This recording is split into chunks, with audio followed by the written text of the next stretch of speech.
जय जय रघुवीर समर्थ। मना सज्जना भक्ती पंथेची जावे, तरी श्री हरी पाविजे तो स्वभावे। जनी निंद्यते सर्व सोडून द्यावे,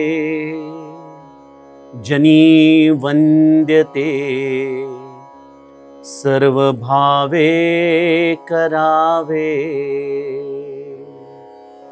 जय जय रघुवीर समर्थ। श्रोता वक्ता श्रीराम समर्थ। जय जय रघुवीर समर्थ।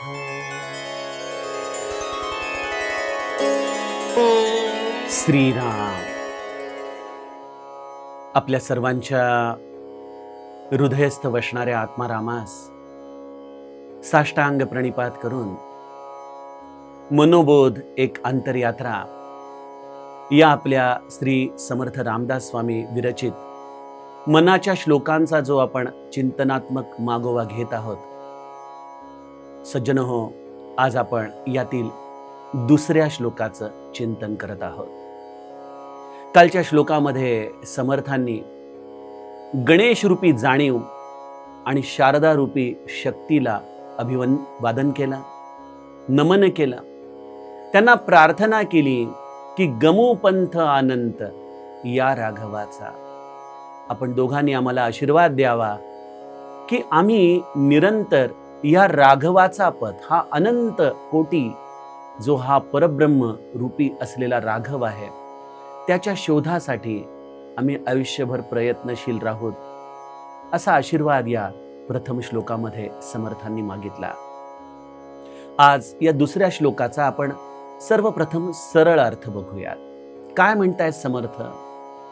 मना सज्जना भक्ती पंथेची जावे। हे मना, तू सज्जन आहेस ना, तू भक्ती पंथावरती निरंतर अग्रेसर राहा। या भक्ती पंथावरती तू वाटचाल करत राहशील ना, तर तरी श्रीहरी पाविजे तो स्वभावे। तर तुला स्वाभाविकपणे, सहजपणे या श्रीहरीची अर्थात या आत्मारामाची प्राप्ती होईल। आणि यासाठी हे मना एकच कर, जनी निंद्यते सर्व सोडून द्यावे। जे या जगामध्ये निंद्य आहे त्याचं आचरण करू नको, त्याच्यावरती आपलं पाऊल टाकू नकोस। आणि जनी वंद्यते सर्व भावे करावे। जगामध्ये जे या श्रेष्ठ पुरुषांनी आचरण केलं, जे वंदनीय आहे, त्या वंदनीय गोष्टींचं तू निरंतर आचरण कर, निरंतर त्याचं अनुसरण कर। अशा रीतीने माझे समर्थ या मनाला बोध देत आहेत। सज्जनो, या मनोबोधाचा आपण आता गुढार्थ, भावार्थ गुरुकृपेने थोडासा समजून घेण्याचा प्रयत्न करूया। समर्थांनी या मनाला ज्या नावाने हाक मारली आहे ना, ते या मानसोपचारांच्या साठी जी काही उत्क्रांती या अध्यात्मामध्ये, या विज्ञानामध्ये झालेली आहे, त्या उत्क्रांतीचा हा परमोच्च आविष्कार आहे की समर्थांनी आपल्या मनाला सज्जन या शब्दाने इथं संबोधित केलेला आहे। मना सज्जना ही क्रांती आहे। हा शब्द ह्याच्या अलीकडे कोणी वापरला नव्हता आणि याच्या पलीकडे देखील कोणी वापरलेला नाहीये। बघा, आपल्या मनाचा अभ्यास आपल्या इतका दुसरा कोणीही केलेला नसतो। माझे सद्गुरू श्री ब्रह्मचैतन्य म्हणतात की हे भगवंतानी खूप चांगलं केलं की आपल्या मनातले विचार दुसऱ्याला स्वाभाविकपणे कळत नाही। नाहीतर आपल्याविषयी जगातल्या लोकांनी काय विचार केले असते याचाच विचार केलेला बरा। कारण आपलं मन इतक्या चित्रविचित्र भावभावनांनी भरलेलं आहे की त्या मनाला जर कोणी त्रयस्थ म्हणून बघितलं तर त्याला कदापिही कोणी सज्जन म्हणणार नाही. तो एक चित्रपट आला होता ना, मला वाटतं अगबाई अरेच्या, त्यामध्ये त्या नायकाला स्त्रियांच्या मनातले विचार कळत असतात आणि त्यामुळे त्याच्या जीवनामध्ये किती गडबड होते, गोंधळ होते, असं त्या चित्रपटामध्ये दाखवलं होतं. मला असं वाटतं की अशी सिद्धी जर आपल्याला प्राप्त झाली तर आपल्या इतकं जीवनामध्ये त्रासदायक कोणीच नाही. कारण प्रत्येकाच्या मनात काय चाललंय आपल्याविषयी याचा जर विचार यायला लागला, कळायला लागला, तर आपण कोणावरतीच कधी प्रेम करू शकणार नाही, कोणाच्या बरोबर राहू शकणार नाही. ते सोडा, पण निदान आपण आपल्याच मनात येणाऱ्या विचारांच्या बद्दल जरी प्रामाणिक राहिलो तर आपल्या लक्षात येईल की अरे, शत्रू विचार करत नाही तसा विचार आपलं मन बऱ्याचदा करत असतं. पण यामध्ये समर्थांमधला मानसोपचार ह्याला सज्जन म्हणतो, यामागे एक फार महत्वाचं कारण आहे. बघा, आपल्याकडं लहानपणापासून एखाद्या लहान मुलाला जर कानफाट्या असं नाव पडलं की बाबा हा ना हा असाच आहे, तर तो मुलगा मोठेपणी झाल्यानंतर सुधारण्याची शक्यता फार कमी असते. कारण त्याला प्रत्येकानेच नेहमी अशा पद्धतीने निगेटिव्ह नॅरेटिव्हने संबोधित केलेलं असतं. त्यामुळे तो म्हणतो मी आहे बाबा, असाच आहे, मला लहानपणापासून सगळ्यांनी याच शब्दांनी हाक मारलेली आहे. पण जर एखाद्या मुलाला अरे तू शहाणा आहेस ना, तू हुशार आहेस ना, अशा पद्धतीने त्याच्या समोर त्याची एक प्रतिमा जर उभी केली, एक सज्जन प्रतिमा उभी केली, तर बऱ्याचदा या प्रतिमेच्या रेफरन्सने त्याचं जीवन सापेक्ष रूपाने सज्जनाच्याच आधाराने तो अनुक्रमण करू लागतो. कारण त्याच्या समोर एक त्याची इमेज, एक प्रतिमा तशी उभी केलेली असते. तसंच आपण आपल्या मनाला किती वेळा दिवसातून कोसतो, काय विचार करतोय सर, अरे काय चाललंय, अनियंत्रित असं सैर भैर उधळलेलं आमचं मन असतं.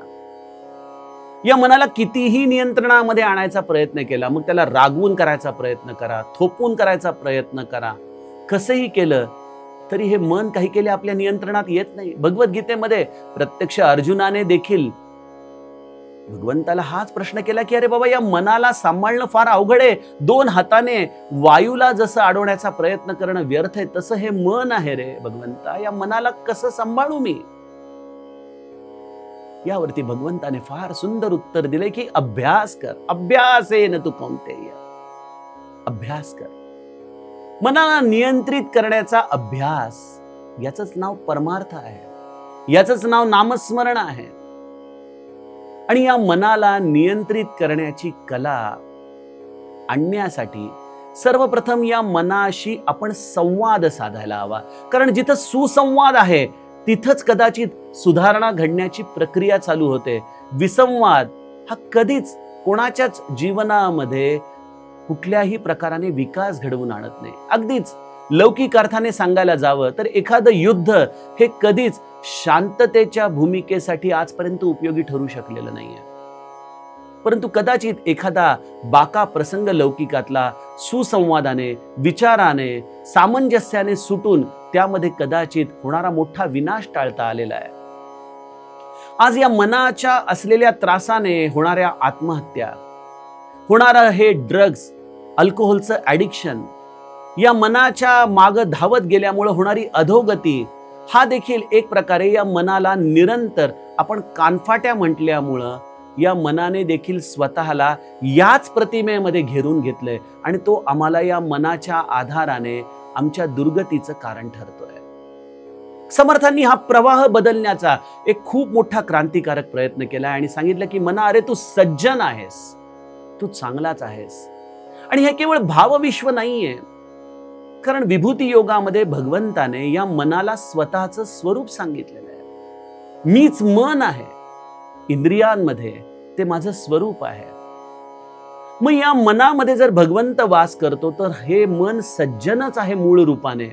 जसं एखादा वाया गेलेला मुलगा केवळ कुसंगामुळे वाया जातो, त्याप्रमाणे या मनाने चुकीच्या विचारांचा संग घेतला आणि त्यामुळे हे मन आज प्रत्यक्ष भगवंत रूप असूनही माझ्यासाठी मात्र त्रास देण्याचं कारण झालंय.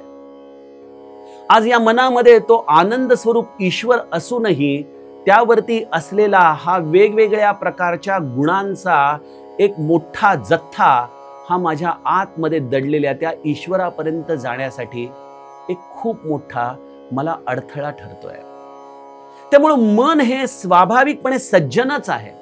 हा केवळ एक भावविश्वाचा प्रांत नाही, परंतु या मनाला निरंतर जी हेटाळणी सहन करावी लागते, ती हेटाळणी थांबून या मनाला त्याचं प्रत्यक्ष प्रतिबिंब भगवंताचं रूप समर्थरूपी संताने सांगितलं की मना सज्जना. आणि जसं ज्ञानेश्वरीमध्ये माऊली म्हणते की सूर्योदय झाल्यानंतर अनंत रस्ते एकाच वेळेला दिसू लागतात. याचा अर्थ सगळेच रस्ते हे आपल्या ध्येयापर्यंत नेणारे नसतात. त्याप्रमाणे आज कदाचित स्वरूपाचा शोध घेण्यासाठी अनेक रस्ते उपलब्ध असू शकतील. कोणी ज्ञान मार्गाने जाईल, कोणी कर्म मार्गाने जाईल, कोणी योग मार्गाने जाईल. परंतु आजच्या या कलियुगामध्ये आमच्यासारख्या सामान्य जीवांना जर भगवत प्राप्ती करायची असेल, जर आनंदाची प्राप्ती करायची असेल, तर एकच मार्ग आहे जो या संतांनी स्वतः अनुभवला, ज्या मार्गावरून हे संत गेले. आणि तो मार्ग आहे मना सज्जना भक्ती पंथेची जावे. आम्ही हा अनुभवाचा मार्ग आहे. आणि बघा, आजच्या काळात आम्हाला तो गुगल मॅप, ते यंत्र एखाद्या शहरामध्ये गेल्यानंतर आम्ही केवळ सांगतो, डेस्टिनेशन टाकतो आणि ते गुगल मॅपवर पूर्ण विश्वास ठेवून आम्हाला तो गुगल मॅप ज्याप्रमाणे त्या डेस्टिनेशन प्रमाणे त्याने नेतो, त्याप्रमाणे आम्ही देखील या संत वचनांवरती विश्वास ठेवला पाहिजे. जेव्हा संत सांगतायत की तरी श्रीहरी पाविजे तो स्वभावे, तुम्ही या भक्ती मार्गावरून जा, तुम्हाला भगवंताची निश्चित प्राप्ती होईल. पण आमच्याकडे काय आहे? पूज्य बाबा म्हणायचे, आमच्यामध्ये एकच दोष आहे, आम्ही श्रद्धा दरिद्री आहोत. श्री महाराज गोंदवल्याचे वाणी रूपात म्हणायचे, अरे रात्री तुम्ही बसनी प्रवास करता, रेल्वेनी प्रवास करता, तुम्हाला तो ड्रायव्हर कोण आहे माहित नाही, त्याने कुठली नशा केली आहे का माहित नाही, तो खरंच गाडी नीट चालवेल का माहित नाही, पण तुम्ही पूर्ण विश्वास त्या ड्रायव्हरवर टाकता आणि शांतपणे झोपी जाता. निदान तेवढा विश्वास तरी तुम्ही संतांच्या वचनांवर टाका रे. आम्ही आमच्या अनुभवाने सांगतो की भक्तीच्या मार्गाने गेलं असता श्रीहरीची प्राप्ती या कलियुगामध्ये, या यंत्रयुगामध्ये जीवाला निश्चित होऊ शकते. ठीक आहे, सत्ययुगामध्ये ध्यानाने, त्रेतायुगामध्ये तुम्ही पूजनाने किंवा द्वापार युगामध्ये पूजनाने, त्रेतायुगामध्ये यज्ञाने भगवंताची प्राप्ती करू शकता. ते त्या युगाचा गुणधर्म होता, ते साधन त्या युगाला उपयुक्त होतं. पण या कलियुगात आम्हाला भगवंताच्या भक्तीच्या पलीकडे कुठलं साधन उपलब्ध आहे? पण इथं एक प्रश्न देखील असा येतो की भक्ती म्हणजे नेमकी काय?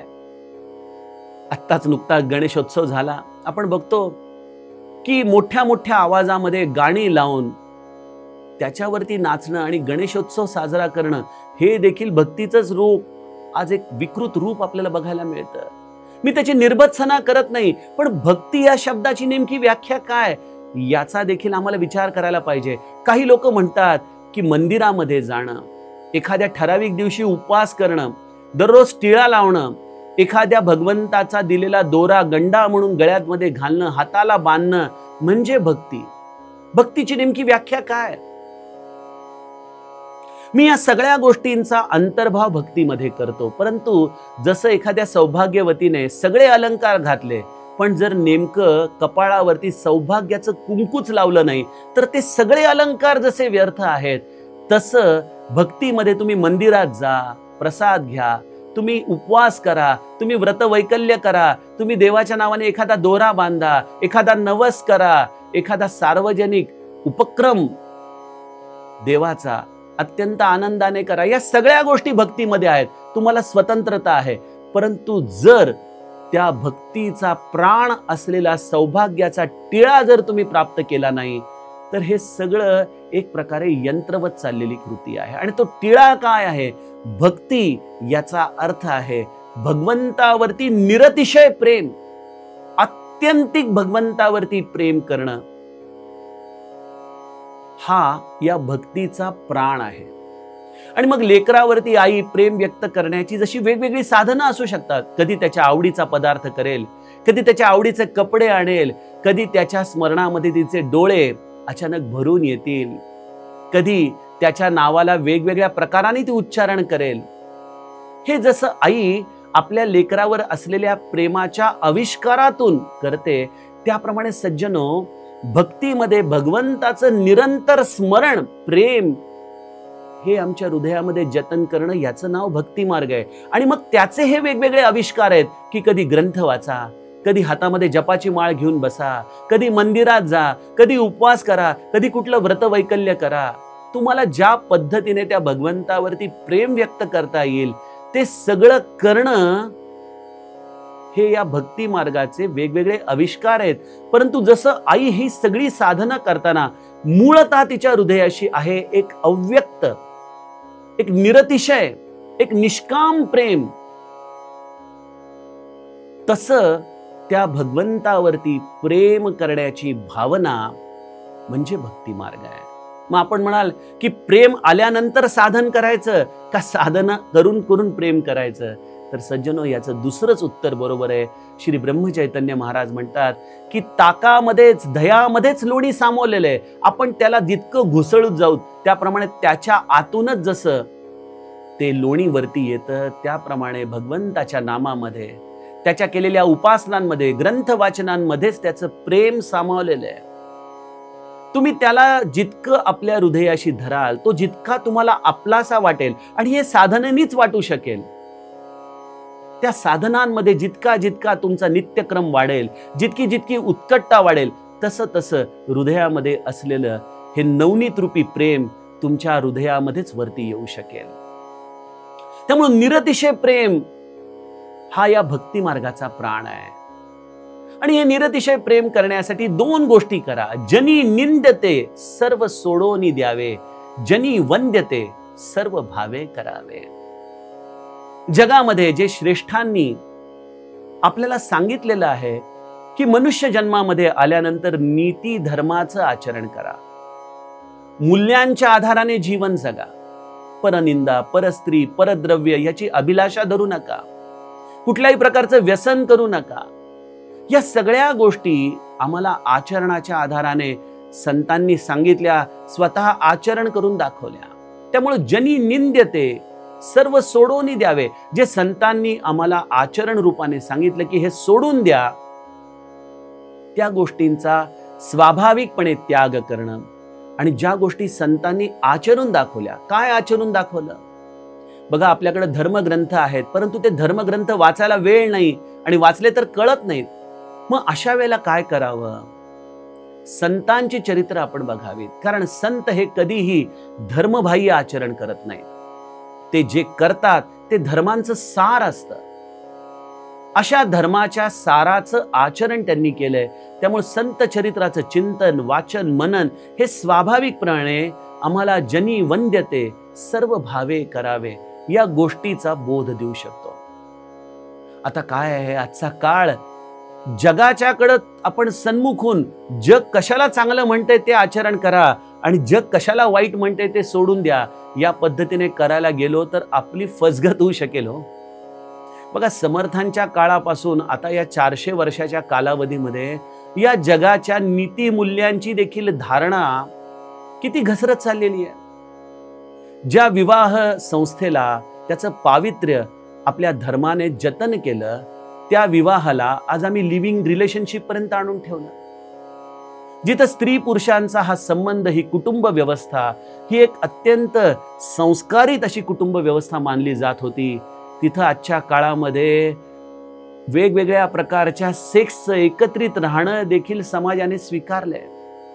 त्यामुळे जनी निंद्यते सर्व सोडून द्यावे, जनी वंद्यते सर्व भावे करावे, या संज्ञेला जगाच्या फुटपट्टीने आपण मोजायला गेलो तर कदाचित पुढच्या काळामध्ये आणखीन फसगत होण्याची शक्यता आहे.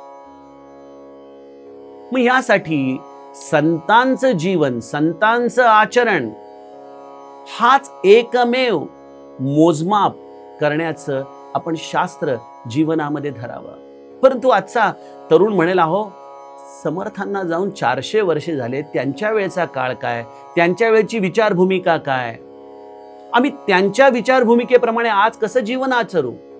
प्रश्न तर व्हॅलिड आहे. यामध्ये एक मी तुम्हाला साधा मार्ग सांगतो.